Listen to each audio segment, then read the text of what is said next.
بسم اللہ الرحمن الرحیم۔ السلام علیکم محترم سامعین اور عزیز طلبہ کرام،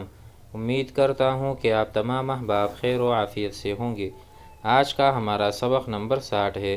جس میں ہم شاعر شبیب بن عوانہ کو پڑھیں گے۔ شبیب بن عوانہ کے بارے میں یہ ہے کہ یہ شاعر، ان کا ایک مقدمہ تھا جو مروان کے پاس گیا۔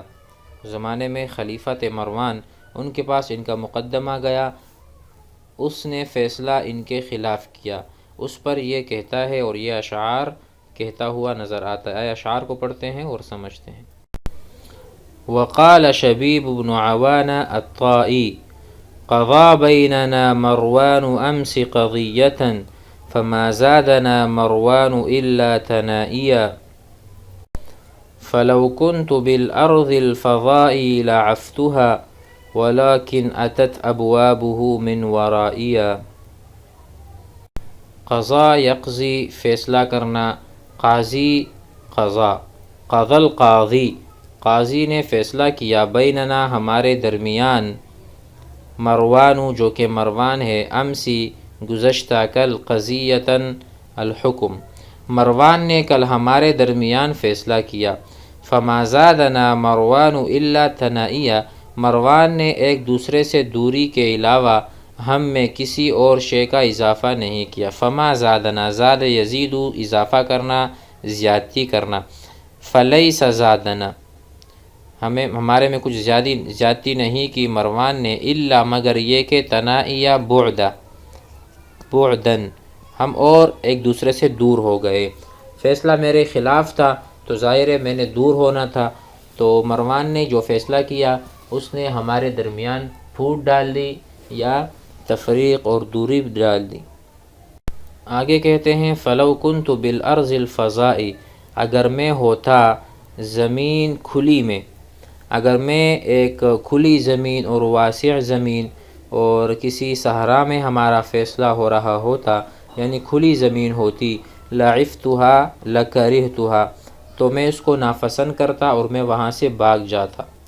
فلو کنت بالارض الفضاء فیصلہ ہوتے ہوئے اگر ہم کسی صحرا یا کسی باہر فنا یا کیا کہتے ہیں گھر سے باہر ہوتے، تو لعفتها لکرہتها لفررت تو میں وہاں سے بھاگ جاتا، فرار ہو جاتا۔ ولیکن اتت ابوابہ من ورائیا لیکن اس کے دروازے میرے پیچھے بند کر دیے گئے تھے اور فرار کا موقع نہ مل سکا۔ تو جو بھی فیصلہ تھا وہ میں نے سن لیا اور وہ فیصلہ ہو چکا، اور اگر یہ صحرا وغیرہ میں ہوتا تو میں اس کو ناپسند کر کے وہاں سے بھاگ جاتا۔ ولیکن اتت بمعنی حالت، حال یحول، حال یحول حائل ہونا، میرے اور بھاگنے کے درمیان وہاں کے دروازے جو میرے پیچھے بند کر دیے گئے تھے وہ حائل ہوئے تھے۔ مزید آگے پڑھتے ہیں وقال جمیل بن عبد اللہ بن معمر العذری فلیت رجالا فیک قد نذروا دمی وہموا بقتلی یا بثین لقونی اذا ما رأونی طالعا من ثنیۃ یقولون من هذا وقد عرفونی یقولون لی اہلا وسہلا ومرحبا ولو ظفروا بی ساعة قتلونی وکیف ولاتوا فی دماؤہم دمی ولا مالہم ذو ندہۃ فیدونی۔ یہ وہی جمیل ہیں جس کا یہ گزر چکا ہے۔ شاعر اپنی محبوبہ سے مخاطب ہیں کہ رقیب میری مرگ کے در پہ ہیں، رقیب جو ہیں وہ میرے مرگ کے اور مجھے قتل کرنا چاہتے ہیں اس کے در پہ، لیکن ناکام ہو رہے ہیں۔ تو کہتے ہیں فلیت رجالا فیکی اے بثینہ، کاش کہ وہ لوگ مجھ سے ملاقات کر لیں۔ فلیتا کاش، لیتا پتہ ہے آپ کو، لیتا انک انا لیتا لیکن لعل، تو اس کو تمنی ہے، تمنا کر رہا ہے۔ فلیت رجالا کاش کہ آدمی لوگ، فی کی آپ کے ذریعے یا آپ کی وجہ سے مجھ سے ملاقات کریں، قد نذروا دمی جنہوں نے میرے دم کی نظر اٹھائی ہے، جنہوں نے تیرے بارے میں میرے خون کی نظر مانی ہے، وہموا بقتلی اور میرے قتل کا ارادہ کرتے ہیں، یا بثین لقونی اے بثینہ لقونی لقی یلقا لیت لقونی، دیکھو خبر لیتا، شروع میں جو لیتا ہے نا فلیتا، یہ وہ مبتدا، یہ اس کی خبر ہے۔ فلیت لقونی یا بثینہ رجالا فیکی قد نظروا دمی وہموا بقتلی، پورا جملہ اس طرح سے ہوگا۔ اذا ما رأونی طالعا من ثنیۃ، جب وہ کسی گھاٹی پر سے چڑھتے ہوئے مجھے دیکھتے ہیں۔ اذا رأونی، یہاں پر ما زائدہ ہے، تو مطلب ہے اذا رأونی، جب وہ مجھے دیکھتے ہیں، طالعا کہ میں نکل رہا ہوں، من ثنیۃ من عقبۃ، پہاڑ کے پیچھے سے یا گھاٹی پر سے میں چڑھتا ہوں تو مجھے دیکھتے ہیں، یقولون، تو وہ کہتے ہیں، من ھذا، یہ کون ہے، وقد عرفونی، اور وہ مجھے جانتے ہیں، جانتے بھی ہیں اور پھر بھی پوچھتے ہیں یہ کون ہے، تجاہل عارفانہ اور ڈر کی وجہ سے مجھے مجہول سمجھتے ہیں۔ یقولون لی، اور مجھے کہتے ہیں، اہلا و سہلا و مرحبا، اور مجھے بظاہر مرحبا اور خوش آمدید کہتے ہیں، ولو ظفروا بی، حالانکہ اگر ایک لمحہ بھی وہ مجھ پر غالب آ جائیں، قتلونی، تو مجھے قتل کر دیں گے۔ ولو ظفروا، ظفر معنی غلبہ حاصل کرنا، اگر وہ مجھ پر غلبہ حاصل کر لیتے، ساعتاً، کسی بھی وقت، قتلونی، وہ مجھے قتل کر دیں گے، لیکن ظاہری طور پر کہتے ہیں مرحبا مرحبا۔ آگے کہتے ہیں وَكَيْفَ وَلَا تُوفِي دِمَاؤُهُمْ دَمِي، اور وہ کیسے مجھے قتل کر سکتے ہیں، وَكَيْفَ لَا تُوفِي، وفا کر دیں، دِمَاؤُهُمْ دَمِي، کہ ان کے خون کا بدلہ میرا خون ہو، یہ کیسے ہو سکتا ہے، وَلَا مَالُهُمْ، اور نہ ان کے مال اور جائیداد، وَلَا مَالُهُمْ ذُو نَدْحَةٍ فَيَدُونِي، کہتے ہیں حالانکہ ان کا خون میرے خون کے مساوی نہیں ہے، کیسے برابر ہو سکتے ہیں، اور نہ ان کا مال کچھ زیادہ ہے کہ میری دیت ادا کر سکے، تو پھر مجھے کیوں قتل کر رہے ہیں۔ وَكَيْفَ، اور کس طرح، لا توفی دماؤہم دمی، ان کا خون میرے خون کے برابر نہیں، میرا خون زیادہ قیمتی ہے، ولا مالہم، اور ان کے پاس اتنا مال بھی تو نہیں ہے، ذو ندحۃ ای ذو کثرۃ، کہ کثیر المال ہو، فیدونی، تو وہ میری دیت، میرے قتل کے بعد میری دیت ادا کریں، میری دیت بھی ادا نہ کر سکیں گے، تو پھر مجھے وہ کیوں قتل کر رہے ہیں۔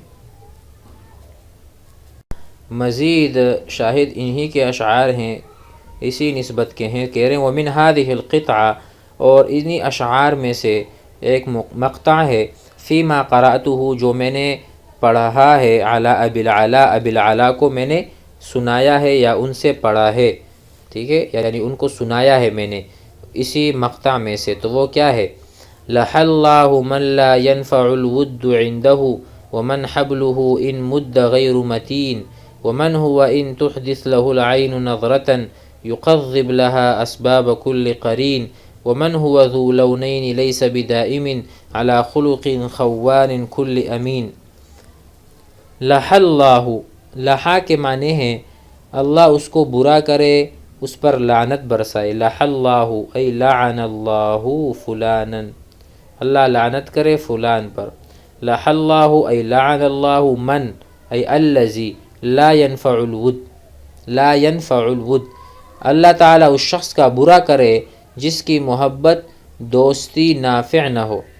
لا ينفع الود، الود المحبت، ان کی محبت نفع نہ دے، اللہ اس پر لعنت کرے، عندہ، ومن حبلہ ان مد غیر متین، اور جس کی رسی اگر کھینچی جائے تو مضبوط نہ ہو، اس سے مراد ہے کہ اس کے رشتہ دار اور تعلق کی رسی پائیدار نہ ہو تو اس پر اللہ لعنت کرے۔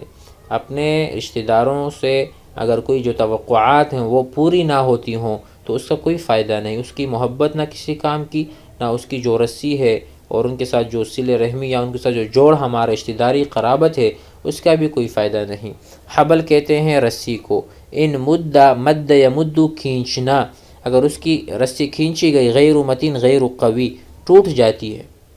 تو اس سے آپ استفادہ نہیں کر سکتے، تو ایسی محبت بھی کسی کام کی نہیں اور ایسی رشتہ داری بھی۔ ومن ہوا ان تحدث له العین نظرۃ،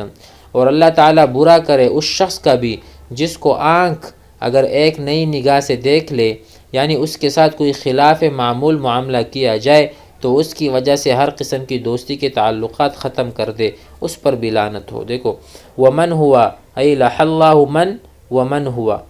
اور اس پر بھی، ان تحدث له العین نظرۃ، اگر کسی تھوڑی سی آنکھ سے اس کو دیکھ لیں یا تھوڑا سا خلاف معمول کام یا ان کے ساتھ تھوڑا سا دوسری طرح کا ایک معاملہ ہو جائے غلطی سے سہون، یقذب ای یقطع لها اسباب کل قرین، کہ اس کی وجہ سے وہ ہر قسم کے تعلقات ختم کر دیتے، چھوٹے چھوٹے بہانے ڈھونڈتا ہے اور تعلقات ختم کر دیتا ہے، تو یہ بھی کسی کام کے نہیں ہے، اور وہ گویا کہ ایک اجنبی سے جو کرنے کا اندیشہ ہوتا ہے وہ کر ڈالتا ہے۔ آخری شعر، ومن هو ذو لونین، اور اس پر بھی لعنت کرے اللہ، اس کا بھی برا کرے جو دو رنگا ہو، ذو لونین، لون واحد ایک رنگ، ذو ای صاحب لونین، دو رنگ والا آدمی پر اللہ لعنت کرے، لیس بدائم علی خلق، کہ وہ ایک خصلت پر قائم نہ ہو، ایک خصلت پر ایک ہی صفت پر قائم نہ ہو، کبھی اچھا کرے تو کبھی برا، کبھی عدل کرے تو کبھی ظلم کرے، کبھی امانت تو کبھی خیانت۔ علی خلق خوان کل امین، کہتے ہیں کہ وہ ہر امانت دار کے ساتھ خیانت کرنے والا ہو، یعنی دو رنگا غیر مستقل مزاج اور خائن پر اللہ تعالیٰ کی بھی لعنت ہو۔ تو یہ تین قسم کے آدمی ہیں، اس پر اللہ کی لعنت ہو۔ امید ہے آج کا سبق بھی آپ حضرات کو یاد آ گیا ہوگا اور سمجھ میں آ گیا ہوگا۔ والسلام علیکم ورحمۃ اللہ۔